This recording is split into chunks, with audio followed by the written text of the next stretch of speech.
अध्यक्ष महोदय, या बिल क्रमांक 23 माननीय मंत्री महोदयांनी आणलं त्याबद्दल मी मनापासून त्यांचं स्वागत करतो या बिलाचं आणि त्यांचं अभिनंदन करतो।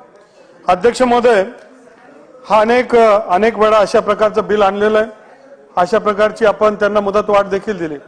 पण अध्यक्ष महोदय, याचं मूळ काय की ही जी जात पडताळणी सर्टिफिकेट आहे, हे व्हॅलिडिटी सर्टिफिकेट हे 10वी मध्ये किंवा 12वी मध्ये किंवा नोकरी लावण्यासाठी किंवा इलेक्शनसाठी जर आपण मागितलं तरच आपल्याला मिळतं, अशा प्रकारचा जो नियम आहे तो नियम रद्द केला पाहिजे, अशा प्रकारची मागणी या निमित्ताने मी करतो।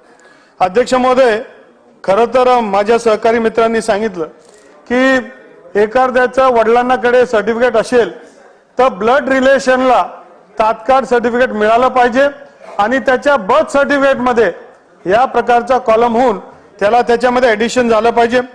अध्यक्ष महोदय, एक दुसरा विषय की याच्यामध्ये एखाद्याला व्हॅलिडिटीचं सर्टिफिकेट मिळालं, खूप प्रयत्न करावा लागतो, त्याअंती त्याला मिळतं, परंतु एखादा तक्रारदाराने नुसतं एक अर्ज लिहिला तर त्याला थांबवण्यात येतं, त्याच्यावर कारवाई करण्यात येते। अध्यक्ष महोदय, हा देखील एक चुकीचा नियम आहे।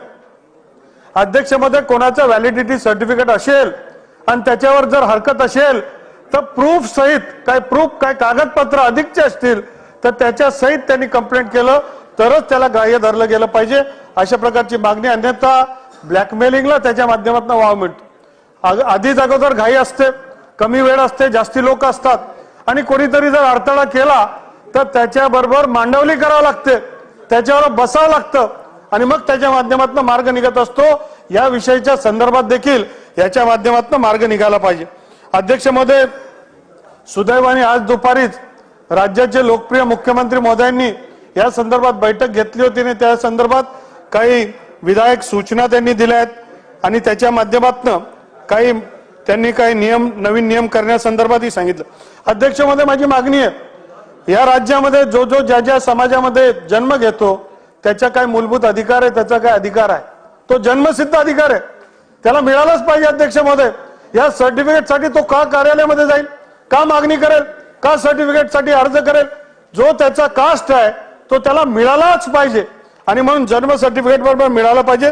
अध्यक्ष, मग किंबहुना आता आपल्याकडे राज्याने अनेक नवीन नियम केलेत, पूर्ण देशाला त्यांनी मार्गदर्शक काही नियम आपल्याकडे झालेले आहेत आणि म्हणून बर्थ सर्टिफिकेट बरोबर सर्व प्रकारचे सर्टिफिकेट मिळाले पाहिजे। त्याच्यामध्ये SC ST OBC VGNT या सगळ्यांना बर्थ सर्टिफिकेट बरोबर मिळालं पाहिजे, अशा प्रकारची व्यवस्था होणार का? आणि राज्याचे मुख्यमंत्री महोदय यांच्या माध्यमातून आता आपल्या सहकारी मित्रांनी सांगितलं, अध्यक्ष महोदय, इन्कम टॅक्स देखील आता ऑनलाईन होतं आणि मग कशासाठी एक कार्यालय पाहिजे, कशासाठी व्हॅलिडिटीची समिती पाहिजे? अध्यक्ष महोदय, याच्यामध्ये जे नियमानी आहे ते कागदपत्र जर आपण ऑनलाईन जमा केले तर जसा 7/12 मिळतो तसा जात प्रमाणपत्र देखील मिळालं पाहिजे। अध्यक्ष महोदय, आणि म्हणून हे राज्य हे प्रगतिशील राज्य आहे, या देशामध्ये पहिल्यांदाच आपल्या महाराष्ट्रामध्ये ऑनलाईन पद्धतीने जात पडताळणी मिळणार आहे का, अशा प्रकारची मी विनंती करतो। आणि जर ते झालं तर पुढच्या काळामध्ये अशा प्रकारचं बिल आणण्याची गरज पडणार नाही। या सगळ्यांचा खुलासा जरी या मंत्री महोदयांच्या खात्यामध्ये नसलं तरी समाज कल्याण मंत्री महोदय करणार का?